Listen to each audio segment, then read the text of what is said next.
Assalamualaikum dan salam sejahtera saya ucapkan kepada Dr. Jita.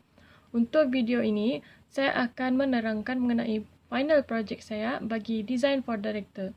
Dalam final project, saya telah memilih satu naskah iaitu naskah Tangan-Tangan Yang Tinggal karya Siti Jasmina. Untuk penerangan pertama adalah berkaitan dengan directorial concept. Dalam tugasan terakhir ini, saya telah memilih naskah Tangan-Tangan Yang Tinggal karya Siti Jasmina. Naskah ini mengisahkan kehidupan masyarakat yang pernah terjadi dari sejak dulu lagi.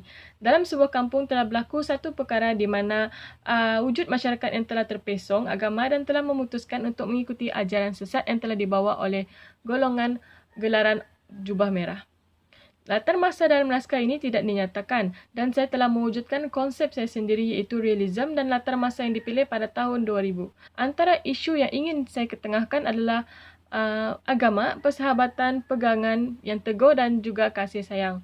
Apa yang pengarah ingin sampaikan dalam pementasan ini adalah isu di mana kemusnahan akhlak seseorang disebabkan oleh hasad dengki dan terlampau mementingkan pangkat dalam kehidupan. Melalui pementasan yang dihasilkan ini, pengarah muda seperti saya dapat memperolehi ilmu pengetahuan yang mendalam dan pengalaman berkaitan dengan pengarahan. Dengan ini, saya seorang pengarah yang muda dapat mengembangkan lagi idea dan menghasilkan pelbagai banyak pementasan. Saya menggalakkan anda menonton pementasan Tangan-Tangan Yang Tinggal ini bagi menyaksikan bahawa golongan pengarah muda ini mampu untuk membuat pementasan sendiri. Anda akan mengetahui perbezaan di antara pengarah baru dan pengarah yang dah lama berkecimpung dalam dunia seni. Selain itu, penonton juga dapat memberikan kritikan berkenaan pengarahan di bawah golongan muda dan kritikan tersebut dapat diambil sebagai pembakar semangat serta mengasah lagi bakat. Untuk bahagian 10 perkataan, saya telah mengambil 10 perkataan. Yang pertama adalah tanggungjawab, buruk sangka, panas baran, kejahilan, taat, kesedihan, obsesi, kesedaran, kekejaman, dan keberanian. Ini merupakan imej yang saya telah jadikan sebagai inspirasi. Mana kenapa saya memilih gambar ini? Kerana saya melihat gambar ini menunjukkan dua dunia yang agak berbeza, di mana satu dunia yang aman dan satu dunia yang melambangkan keganasan atau penuh dengan kekejaman. Penerangan yang seterusnya adalah berkaitan dengan floor plan, di mana ini merupakan floor plan saya. Saya menggunakan kelir. Kelir akan digunakan untuk memancarkan multimedia gambar, imej kubah yang sepatutnya digantung di pentas, tetapi saya tidak menggantung dan menggunakannya secara multimedia supaya tidak mengganggu ruangan pentas ataupun mengganggu pergerakan pelakon. Untuk bongkar-bongkar ini akan digunakan juga pada setiap babak, di mana bongkar-bongkar ini akan digunakan sebagai tangga untuk memanjat kubah yang dipanjat oleh golongan berjubah merah. Manakala pintu hitam dan pintu putih merupakan dua dunia yang berbeza, di mana pintu hitam merupakan golongan yang terpesong dari agama dan pintu putih merupakan golongan yang berpegang teguh pada agama Islam. Yang tengah-tengah ialah merupakan saya menggunakan lantai tanah yang tidak berturap dan ia merupakan pelambangan bagi sebuah lorong. Untuk kerusi dan meja pula, ia digunakan oleh Sally untuk berhubung dengan kawannya dengan menggunakan komputer iaitu aplikasi Skype. Penerangan yang seterusnya adalah berkaitan dengan character addendum. Untuk masa, tahun dan bulan tidak dinyatakan dalam skrip. Untuk hari pula, iaitu hari Minggu, Isnin hingga Jumaat. Time of the day adalah pada pagi, tengah hari dan juga malam. Bahagian tempat pula secara generalnya berada di kampung. Spesifik, lorong, wakaf pemuda dan juga atas bukit. Untuk style of decor, ia lorong yang berlataikan tanah yang tidak berturap. Ruang kosong yang hanya dihiasi gantungan kubah yang dilutupi dengan petak cermin. Untuk secara general colornya, ia menggunakan 4 color iaitu merah, putih, coklat dan hitam. What stand out adalah lorong di antara pintu hitam dan juga pintu putih. Bahagian condition ataupun atmosfera, degree of light, mendung dan berkilau. Berkilau itu adalah pantulan cahaya dari cermin. Temperature adalah dari 30 hingga 36 darjah Celsius. Untuk kind of air adalah suasana kampung dan akhir sekali adalah berkaitan dengan smell, bau darah, di mana satu scene wujudnya situasi pembunuhan di antara Sally dengan Wan Leh. Penerangan yang seterusnya adalah berkaitan dengan visual research iaitu set. Yang pertama adalah visual research mengenai pintu. Dua pintu yang akan digunakan di atas pentas iaitu di mana pintu berbingkai hitam dan juga pintu berbingkai putih.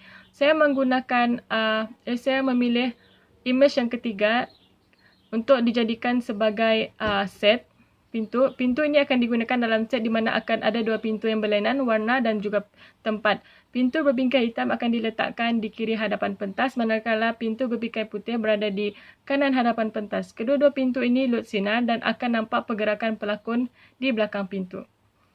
Untuk bahagian kubah pula, saya akan memilih kubah image yang ketiga, di mana kubah ini adalah seni bina yang selalu digunakan, ianya berbentuk seperti sfera ataupun kon yang permukaannya melengkung keluar. Kubah ini akan digunakan semasa pementasan, ia akan dipancarkan melalui multimedia. Untuk bongkah kayu pula, saya akan menggunakan memilih image yang pertama. Bongkah yang berbentuk empat segi ini akan digunakan pada set di mana ia akan digunakan sebagai tangga untuk dipanjat oleh pelakon chorus. Pada bongkah itu juga akan ada kesan tapak tangan yang bersaiz besar dan kedudukan yang tidak teratur tapi masih boleh dipanjat oleh para pelakon. Untuk visual research set meja pula, saya memilih meja image yang kedua kerana meja kayu ini didirikan sebagai set di mana ia berkedudukan di hadapan pentas. Meja dan kursi didirikan sebagai salah satu tempat di dalam skrip iaitu wakaf pemuda. Untuk bahagian kerusi pula, saya telah memilih kerusi image yang pertama. Kerusi ini merupakan satu objek yang digunakan untuk duduk. Kerusi kayu ini didirikan sebagai set yang kedudukan di hadapan pentas yang merupakan tempat wakaf pemuda yang digunakan oleh waris berhubung dengan kawannya menggunakan Skype. Untuk bahagian tekstur pula, pada lorong, saya akan menggunakan tekstur tanah image yang pertama, digunakan pada bahagian tengah-tengah pentas, sebenarnya didirikan sebagai lantai bagi tempat lorong. Lorong yang berkedudukan di tengah-tengah di antara pintu putih dan hitam. Lantai lorong tersebut berwarna tanah dan ia seumpama jalan yang tidak berturam. Untuk penerangan yang seterusnya adalah berkaitan kostum bagi para pelakon, di mana yang pertama adalah kostum bagi watak lelaki iaitu Waris, Aman, Mansur dan Wan Leh. Saya memilih gambar yang ketiga kerana ianya bersesuaian dengan latar masa yang di dalam skrip. Untuk seluar yang digunakan pula, saya telah memilih seluar yang image yang kedua di mana ianya bersesuaian warna hitam dan sesuai dipakai dengan baju Melayu yang pelbagai jenis warna dan corak. Untuk kain pelikat pula, saya telah memilih kain pelikat yang image yang 5 di mana ianya sangat sesuai pada era tahun 2000. Kostum yang akan digunakan oleh watak lelaki seperti Waris, Aman, Mansur dan Wan Leh pada babak 1 di mana mereka baru saja selesai menunaikan solat. Kebiasaannya baju Melayu, kain pelikat dan seluar hitam akan digunakan oleh lelaki Melayu untuk pergi ke masjid ataupun menunaikan solat. Untuk yang seterusnya adalah kostum jubah putih watak Sally. Saya telah memilih image kedua sebagai kostum untuk watak Sally. Dan untuk jubah hitam pula, yang juga digunakan oleh pelakon Sally dan saya telah memilih jubah image yang kedua. Bagi kostum jubah putih, saya memilih jubah keseluruhan berwarna putih, berlengan panjang dan juga labuh. Jubah ini kebiasaannya pakai oleh orang Islam untuk menunaikan solat. Dalam skrip, watak Sally menggunakan jubah putih semasa majlis kematian ayahnya. Manakala bagi kostum jubah hitam pula juga digunakan oleh watak Sally pada babak 1. Untuk yang seterusnya adalah kostum jubah merah, iaitu untuk watak chorus. Saya telah memilih image yang kedua. Saya memilih kostum jubah warna merah kerana warna merah dapat melambangkan kuasa kejahatan. Hal ini demikian kerana kostum ini akan digunakan oleh watak chorus iaitu watak jahat yang membawa kepada kemusnahan kehidupan masyarakat. Untuk yang seterusnya adalah berkaitan dengan kostum baju kurung watak Wan Aisyah. Saya telah memilih baju kurung image yang kedua di mana ianya sangat bersesuaian dengan umur dan situasi. Bagi watak perempuan, saya memilih baju kurung yang sering digunakan oleh penduduk kampung yang akan digunakan oleh watak Wan Aisyah. Warna dan corak yang baju kurung dipilih bersesuaian dengan lingkungan umur 22 tahun. Untuk yang seterusnya adalah kostum baju kurung putih yang dipakai oleh watak Ibu Sufia. Saya telah memilih imej yang kedua di mana ianya kelihatan simple dan desainnya tidak terlalu berat. Baju kurung putih pula akan digunakan oleh watak Ibu Sufia di mana ianya digunakan semasa majlis kematian suaminya yang ada dalam babak 1. Saya memilih desain baju kurung putih kerana simple dan bersesuai dengan digunakan oleh Ibu Sufia yang berumur lingkungan dalam 45 tahun. Yang terakhir adalah tudung dan selendang yang digunakan oleh watak Ibu Sufia dengan Wan Aisyah. Saya memilih tudung dan selendang yang bercorak dan berwarna yang sering digunakan oleh wanita kampung. Saya juga memilih gambar kedua sebagai inspirasi kerana cara pemakaian dan reka bentuk tudung tidak terlalu moden. Penerangan seterusnya adalah berkaitan visual research mengenai tata hias. Tata hias bagi pelakon lelaki iaitu Waris, Aman, Mansur dan Wan Leh. Saya akan menggunakan tata hias yang imej yang pertama dan yang ketiga di mana tata hias yang tidak terlalu menyerlah dan natural sesuai digunakan oleh pelakon lelaki dan hanya menggunakan foundation agar kelihatan kulit muka yang asli dan menggunakan lip balm dan yang tidak berwarna. Yang seterusnya adalah tata hias bagi pelakon perempuan iaitu watak Wan Aisyah. Saya memilih imej kedua sebagai inspirasi untuk makeup tata hias bagi Wan Aisyah kerana ianya sederhana dan tidak terlalu berat kerana bersesuaian dengan umur yang lingkungan 22 tahun. Untuk yang seterusnya adalah tata hias yang digunakan oleh pelakon Ibu Sufia. Saya memilih imej yang ketiga di mana tata hias bagi tidak terlalu berat dan tidak menonjol, hanya menggunakan lipstik dan lukis kening agar tidak kelihatan pucat. Walaupun umur Ibu Sufia sudah mencecah 45 tahun, tetapi Ibu Sufia ini masih kelihatan muda. Untuk bagi tata hias yang digunakan oleh pelakon Sali dan Mansur, saya telah memilih imej yang terakhir iaitu yang kelima. Saya memilih tata hias begini kerana ia kelihatan tata hias yang penuh dengan kejahatan dan sering digunakan oleh pelakon Sali yang akan digunakan oleh pelakon Sali dan Mansur setelah mereka berjaya dipengaruhi oleh golongan sesat iaitu berjubah merah. Yang terakhir adalah topeng yang digunakan para pelakon chorus. Pelakon chorus tidak akan menggunakan tata hias dan hanya menggunakan topeng untuk menutup muka mereka. Saya akan menggunakan imej yang kedua, memilih imej kedua sebagai topeng muka untuk pelakon chorus. Penerangan yang seterusnya adalah berkaitan tata cahaya iaitu merupakan babak 3 iaitu babak terakhir dalam naskah tersebut. Situasi yang tegang di mana berlaku pergaduhan yang menggunakan senjata tajam di antara Waris dan Sali. Sali menghunus pedang ke arah Waris tetapi Waris sempat mengelak dan menolak sekuat hati sehingga Sali jatuh dari bongkar. Situasi ini semakin tegang apabila chorus masuk campur dalam pergaduhan tersebut yang menyebabkan Waris dipegang oleh chorus dan Sali menumbuk tepat ke perut Waris. Ini merupakan contoh-contoh di mana bagaimana pancaran tata cahaya di atas pentas semasa berlakunya pergaduhan di antara Waris dan Sali. Saya menggunakan spotlight fokus kepada situasi pergaduhan tersebut. Dengan adanya spotlight seperti ini dipancarkan, akan menimbulkan situasi yang tegang dan mampu menarik perhatian penonton. Penggunaan warna terang seperti biru, gelap dan putih bersesuaian dengan situasi yang tegang yang dipertontonkan.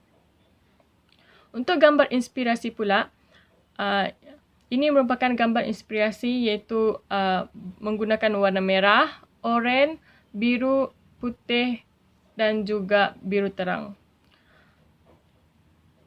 Ini adalah bagi tata cahaya realistik. Saya telah menggunakan spotlight yang hanya berfokuskan kepada situasi pergaduhan Waris dan juga Sali. Warna biru tua, biru muda dan juga putih dapat memberi pelambangan bagi situasi yang tegang. Untuk manakala cahaya bagi emosional pula, saya telah menggabungkan warna merah, oranye dan kuning kerana kumpulan warna ini dapat membangkitkan pelbagai emosi dari perasaan hangat, perasaan marah dan juga kebencian yang wujud dalam diri Waris dan Sali. Untuk penerangan yang terakhir adalah berkaitan dengan research audio, di mana yang pertama adalah preset. Bagi audio untuk pemulaan pementasan, saya memilih bunyi humming dan akan ada suara chorus mengiringi bunyi humming tersebut. Dengan adanya audio bagi preset akan dapat menimbulkan aura dan perhatian para penonton pada permulaan babak. Ini adalah contoh bunyi humming yang saya telah ambil.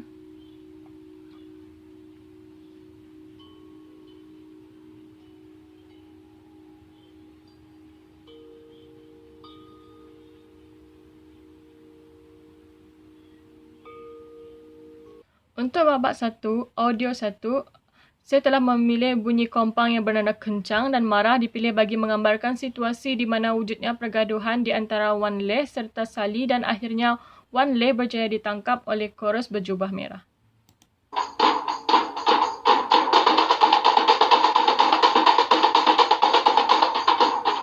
Untuk audio yang ketiga adalah ia terdapat dalam babak 2, audio yang kedua. Ianya berbunyi chorus sedang humming dengan sangat menggurunkan dipilih bagi menyesuaikan situasi di mana menunjukkan beberapa chorus berjubah merah telah tiba.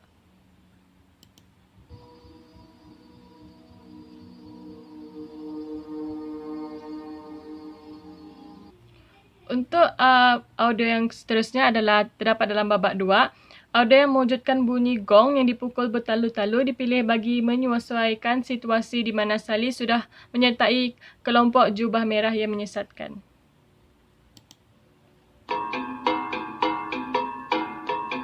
Untuk yang seterusnya adalah audio yang terdapat dalam babak 2, audio yang kedua. Bunyi audio yang gong dipalu bagai detik masa yang dipilih kerana sesuai dengan gerakan mereka dalam stylist yang ditunjukkan oleh chorus berjubah merah.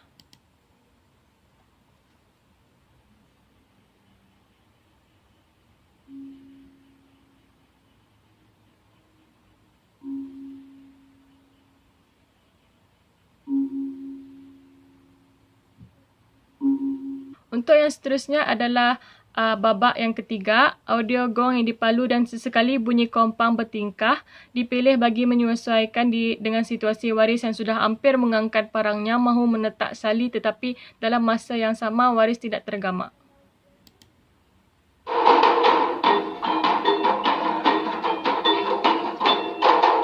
Untuk audio yang terakhir adalah babak yang ketiga, audio yang mempunyai lagu sayup-sayup dan akan ada suara chorus yang berselawat. Dipilih kerana pada pengakhiran babak, Sally sedar kesalahannya dan telah cuba mengembalikan situasi tetapi Sally jatuh dari bongkah dan meninggal dunia.